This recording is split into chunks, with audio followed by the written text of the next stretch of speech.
কিনা ওকে, এটা একটু। আর বাবা মার দিক থেকে যদি আমি বলি যে বাচ্চাদেরকে এই টাইমে একটুখানি কেয়ার দিত, একটুখানি ট্যাকেল করতো, যে তাদের তাদেরকে একটা ফ্রেন্ডের মতো জিজ্ঞেস করতো যে মা কি চাও বা বাবা কি চাও তুমি। ফ্রেন্ড থাকলে আর এরকম হয় না কোথাও। তার মানে আপনি বলতে চাচ্ছেন যে একেবারে ফ্রি ভাবে তাদের সাথে ফ্রেন্ডশিপ হিসেবে মিলেমিশে থাকাটা হয়তো বা অনেক সন্তানরা একটু সেফ থাকবে। হ্যাঁ, আমার মতে সেটা মনে হয়। আচ্ছা, আর যারা ভুল পথে চলে যায় তাদের উদ্দেশ্যে কি বলার আছে আপনার মতে, যেহেতু আপনি একজন ম্যাচিউরড পারসন? হ্যাঁ, তাদের উদ্দেশ্যে একটাই জিনিস বলবো যে ভুল করে যে চলে গেল, বাবা মার মনে যে কষ্ট দিল, তারা কিন্তু কখনো সুখী হতে পারে না। কারণ আমার নিজের চোখে দেখা, কারণ পরবর্তীতে দেখা গেল তারা যে জিনিসটা করেছে, ভবিষ্যতে তাদের বাচ্চারা তাদের উপর সেম জিনিসটা করবে। আচ্ছা, আরেকটা জিনিস আপনার কাছে জানতে চাচ্ছি বৃষ্টি, সেটা হলো যে অনেক সময় আমরা দেখি প্রেম ভালোবাসা বা মিডিয়ার মাধ্যমে হোক বা চ্যানেলের মাধ্যমে হোক, অনেক মেয়েরা দেখা যায় কিছুদিন সম্পর্ক করে অনেক দেশে এবং দেশের বাইরে অনেকের সাথে একটু ভুল বোঝাবুঝি বা একটু সাইড কাইটে থাকা বা যোগাযোগ বিচ্ছিন্ন করা, আসলে মেয়েরা এরকম কেন করে?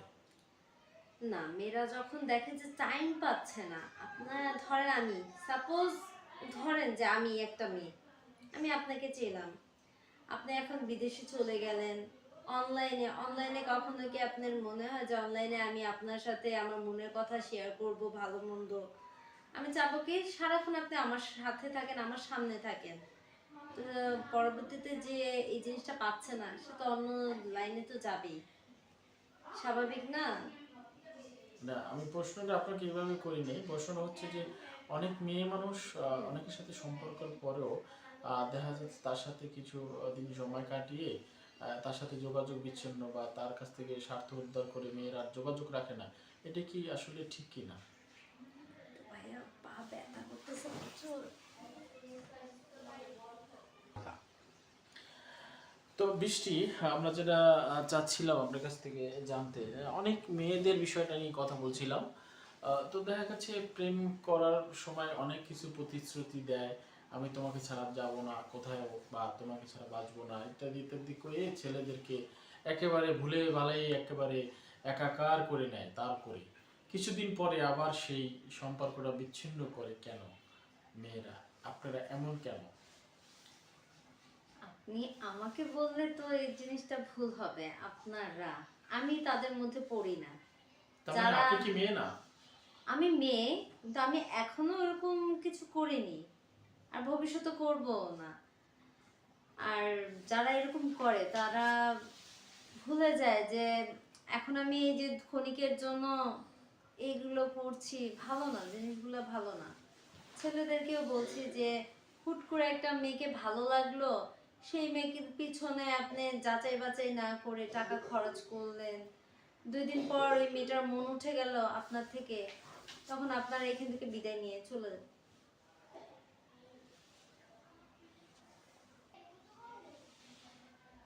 জানুন।